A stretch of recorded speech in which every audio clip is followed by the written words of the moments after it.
بسم اللہ الرحمن الرحیم اللہم صلی علی سیدنا محمد نبی الامی وعلی آلہ وصحابہ وبارک وسلم۔ دوستو، آج ہم بات کریں گے دوستوں کی عزت کرنے کی۔ جب ہم بابا سائیں سے ملنے اسلام آباد جاتے تھے تو آپ ہمیشہ شفیق انسان اور شفقت کی ایک اعلیٰ مثال تھے۔ جب بھی ملے وہ پیار زندگی بھر نہیں بھلا سکیں گے۔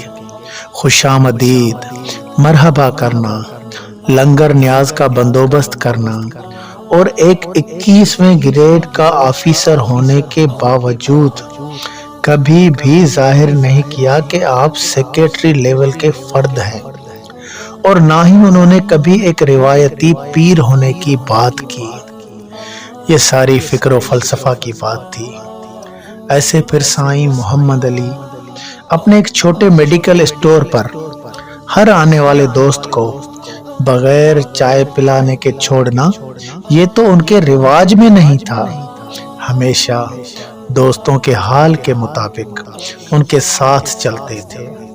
اتنی خندہ پیشانی صرف فقیروں کی صحبت میں مل سکتی ہے۔ اصل یہ لوگ کون تھے اور ان کے الفاظ میں مراعات اور مہمان نوازی، یہ سب روحانی تعلیمات کی برکت کا سبب ہیں۔ جو اصل میں ہمارا مقصد ہے، یہ تعلیم محمدی صلی اللہ علیہ وآلہ وسلم ہے۔ سنن ابن ماجہ 3358۔ حضور صلی اللہ علیہ وآلہ وسلم میزبان ہوتے ہوئے مہمان کو گھر کے دروازے تک رخصت کرنے جاتے تھے اور ان کی آمد پر مسکراتے تھے، چاہے اس نے اسلام قبول نہ کیا ہو۔ ایسے بہت سے واقعات بیان کیے جا سکتے ہیں۔ آپ صلی اللہ علیہ وآلہ وسلم کے ایسے کردار کی وجہ سے ہمیشہ لوگوں کے دل آپ کی طرف مائل ہو جاتے۔ آج بھی دنیا آپ کے اس کردار کو سراہتی ہے۔ دوستو، آپ ان تعلیمات پر عمل کرنے کی کوشش کریں، پھر آپ کے پاس آنے والے اور ملنے والے دوست کو چاہے آپ کی دل بھی گوارا نہ کرے۔ صحیح بخاری 6138۔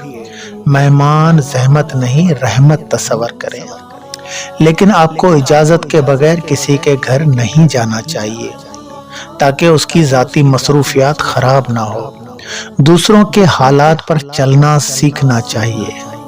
ایسا کرتے ہوئے ہم کامیاب انسان ہونے کے ساتھ ساتھ اپنی درود پاک کی محنت کو بھی آگے بڑھا سکیں گے انشاءاللہ۔ اللہ تعالی ہم سب کا حامی و ناصر۔